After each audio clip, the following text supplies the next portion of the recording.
Tonight, an undercover I-Team investigation 2 months in the making.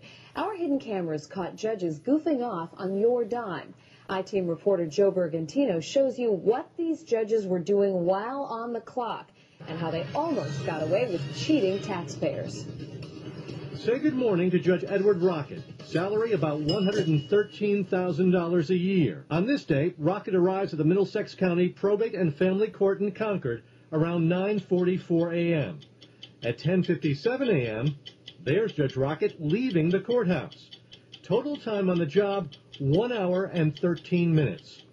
What are Judge Rocket's hours supposed to be?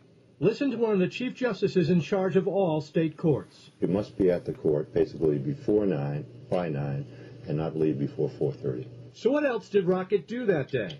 By 11:30 that morning, some errands in Salem and a visit to a new hotel developed by Judge Rocket's family. Just after noontime, more errands in downtown Marblehead, and by 12:30, back to his house for the rest of the afternoon. An unusual day for Edward Rocket? No. The I-Team watched this judge for 5 days. Every day he arrived late and left early. On one day, no sign of Judge Rocket here at the courthouse. We found him painting lawn furniture in his backyard. Average number of hours worked over 5 days, about 3.5 hours a day, and that's including an hour for lunch. Judge Rocket, I'd like to talk to you about your work habits, sir. Watch you for several days. One day you didn't work at all. One day you worked for an hour.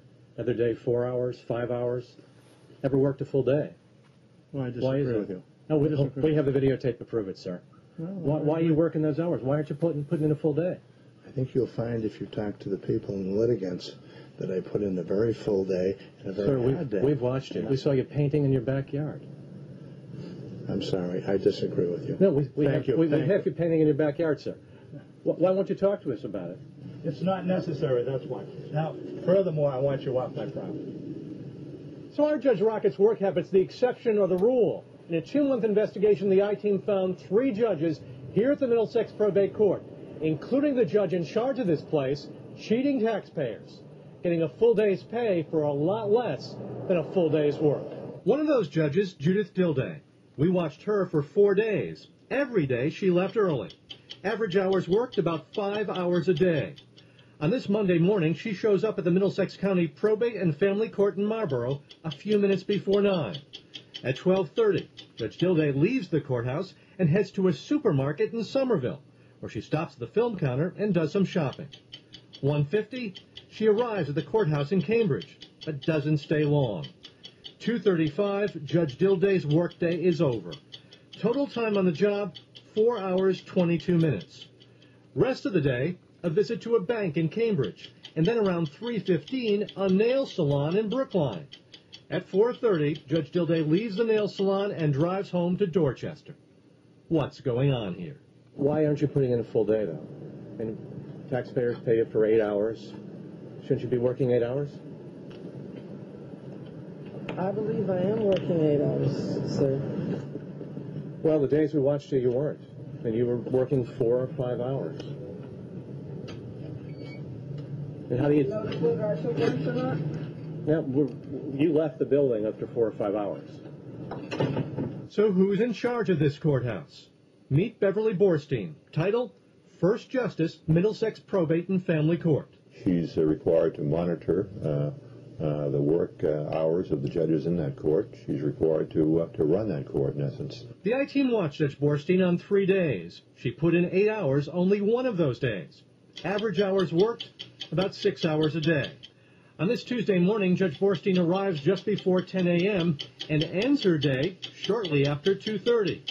Time on the job, 4 hours, 51 minutes. After that, she went shopping at the Chestnut Hill Mall, and by 4:15 was back home at her luxury high-rise in downtown Boston. What kind of court you running here, Judge? You got judges who are working no more than 2-3 hours a day? Is that so? Yes, yeah, we've watched them, Judge. We've watched you, in fact. Yeah, you're not putting in a full day. We saw you shopping at Bloomingdale's during your work day. You got judges who are not working they're working 2, 3, 4 hours a day. I understand the job, sir. No, I understand the job. Our taxpayers understand the job. Why aren't you doing your job? Okay, thank you. No, why aren't you doing your job? Judge, answer the question for the taxpayers. No answer. Her boss's reaction to what's going on in this courthouse? It's wrong. It's indefensible. It's inexcusable. Punishment for the 3 judges? Listen to what Chief Justice Mulligan first told us. Each one of those days where they did not work a full day, they will be charged a full vacation day. To be honest with you, I think the public will want more than, take a vacation day. It's equivalent of stealing from the taxpayers of Massachusetts, isn't it? I wouldn't go so far as to say it's the equivalent of stealing. Does the public have a right to be outraged, incensed by this? Yes, it does. Yes, the public does have a right. A week later, Mulligan decided on some stiffer punishment. For all 3 judges, 2-week suspension without pay and the loss of several vacation days. For Judge Borstein, she was removed as a top judge in the Middlesex Probate Court. She's accepting that punishment but contesting her suspension. Now keep this in mind, long before the I-Team started following these judges, a state commission labeled our court system one of the most poorly managed in the nation. Oddly, the other judge featured in I-Team's piece, Judith Dilday, must be more powerful than Judge Borstein, since she was not forced to leave the judiciary but was reassigned, guess where, to the Essex Probate Court in Salem. In Salem, Judge Dilday takes her job seriously. While it is yet to be ascertained whether she puts in a full day of work for a full day of pay, Judge Dilday does her best to cover up the wrongdoings of her predecessors. When the victims of the scheme tried to prevent the lawyers who stole the first $500,000 from stealing more of their money, Judge Dilday slapped the victims with a fine and a gag order, forbidding them to talk about the crime committed by the skillful lawyer-judge team to any person or court. Considering the investigative work done by Joe Bergantino and his I-Team, it may seem that state probate court judges are the ones about whom the public should be concerned. It appears, however, that federal judges also like to play favorites for lawyers, as shown by Mike Boudet in his Fox 25 Investigates piece.